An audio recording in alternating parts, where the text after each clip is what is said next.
Hey everyone, welcome back to my channel. My name is Mike, and today we're diving into a topic that a lot of people are talking about, debating, arguing over, and whether they admit it or not, paying a lot of attention to. And that topic is the passport bro movement. Specifically, the big question, is the passport bro movement actually growing stronger? Or is it just a lot of online hype? Well, the answer isn't just a yes or no. There's evidence on both sides, and today I'm going to break it down in a way that's honest, realistic, and based on what's actually going on out there in social media, in travel trends, in dating culture, and the lives of men who are actually getting their passports, packing their bags, and heading overseas. So let's get into it.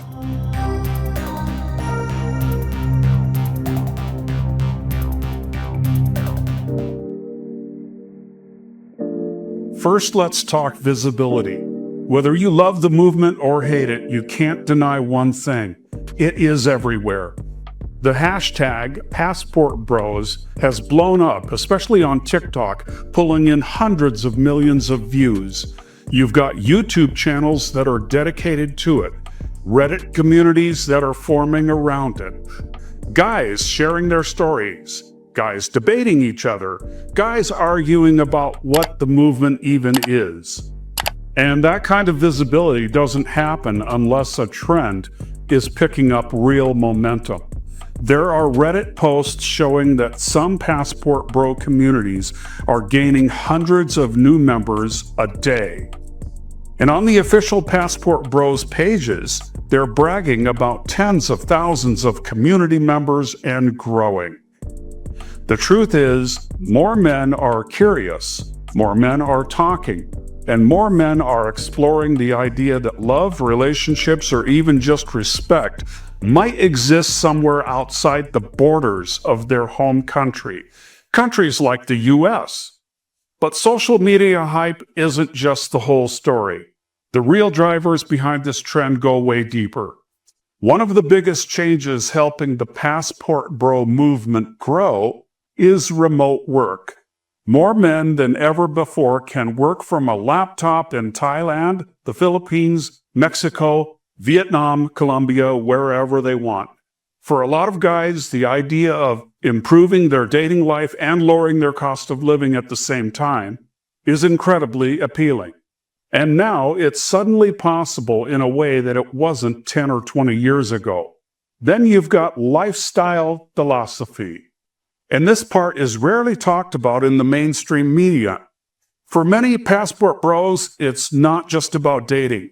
It's about a broader sense of freedom. Freedom from social pressure, from negative dating experiences, and from feeling like they're constantly being judged for not making enough money, not being tall enough, not being high value enough.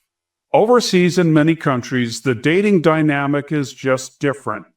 People still value kindness, loyalty, respect, and family. Women in the Philippines, for example, often have more traditional values, and men feel more appreciated for who they are instead of what they can provide financially. That's one of the main reasons the movement resonates with a certain type of guy. Not because they want to control women, not because they're trying to buy affection, but because they want a relationship that feels balanced and natural, something that they say that they can no longer find back home in their home countries. Now let's talk about media coverage. If a trend is irrelevant, it doesn't get covered. But the passport bro movement is showing up in news outlets, Fox News, opinion columns, blogs, and social commentary videos. Whenever something gets that level of attention, it's a sign that the culture is shifting. And whenever something threatens the established narrative, you're going to see some pushback. That's happening right now. Critics argue that the movement is exploitive, that it's based on inequality, that it's unsafe, and it paints an unrealistic picture of dating overseas. And yes, there are real dangers, scams, unsafe travel situations, and men getting into situations that they don't understand. But every major trend has both supporters and critics. The pushback itself is proof that the movement is large enough to matter. Now here's the part most passport bros won't tell you. Even though the movement is growing, not every guy who talks about it actually becomes a passport bro. Talking about the movement is easy. Getting on a plane and adjusting to a new culture, building a life overseas, that's more difficult. Many men love the idea of being a passport bro, but never take the step. They never kick it up to the next level. And that's why some people say the movement is more hype than reality. But here's the truth, whether 1% of men or 20% of men actually follow through, the shift in mindset is real. Men are thinking differently. They're asking new questions. They're realizing that they have options. And once that realization happens, once the glass breaks, it can't be put back together. So is the passport bro movement growing stronger? Well, yes, absolutely. In terms of visibility, influence, and cultural impact, it's bigger now than it ever has been. But will it continue growing? That depends on whether men keep finding what they're looking for overseas, and whether they feel they're losing something by staying back home. And I can't blame them. And these guys don't just fall into the over 60 demographic.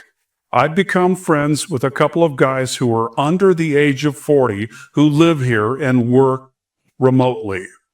The harsh truth is that so many young Western women, with the contempt that they show men, are contributing to the passport bro movement.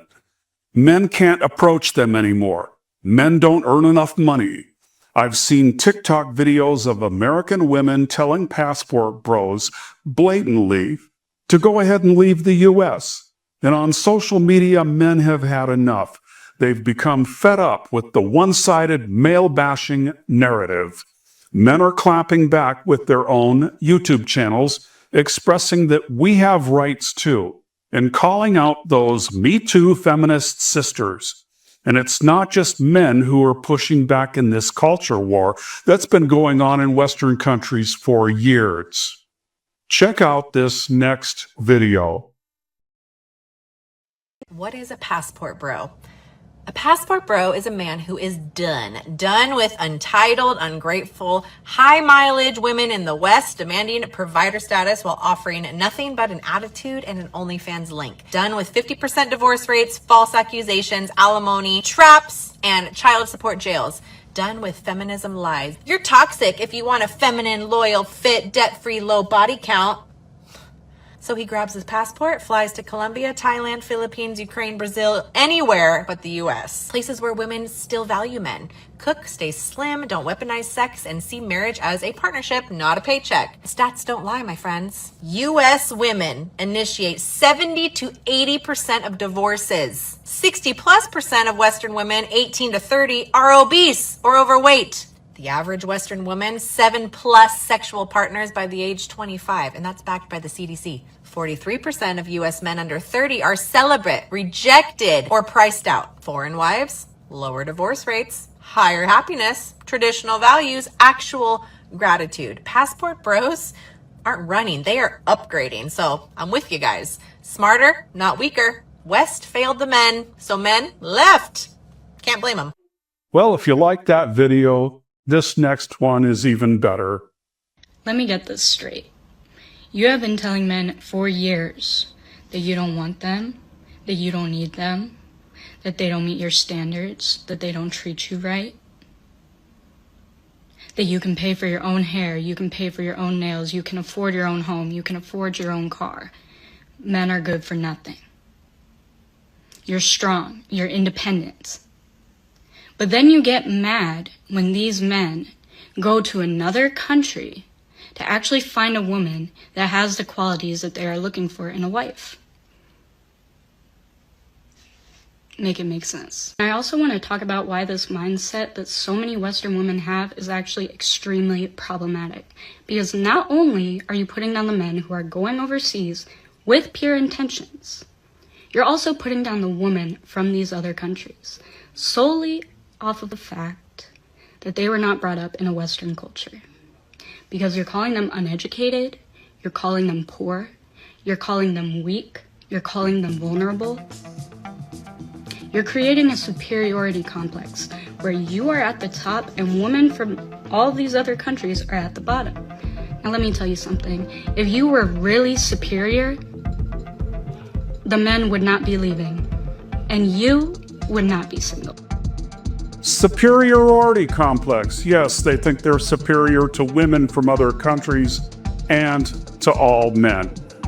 I think more people, men and women, need to keep fighting back by making postings in social media, like my videos, and the two you just saw from the screenshots that I included. And then maybe, over time, the Me Too entitled disrespectful passport bro bashing extreme feminist will begin to zoom out and look at the big picture. They'll start realizing that they are, in part, causing the passport bro movement and start holding themselves accountable and start treating men better in their home country. Then they won't be losing so many men. It probably wouldn't happen immediately, but gradually. So I am optimistic that a cultural shift back to the way things should be can happen. If not, then my beloved extreme Western females will continue to lose good men of all ages to countries like the Philippines. Well, we sure covered a lot in this video. Please remember to like, subscribe, share, and click or tap the bell notification. See you in the next video. God bless and peace out.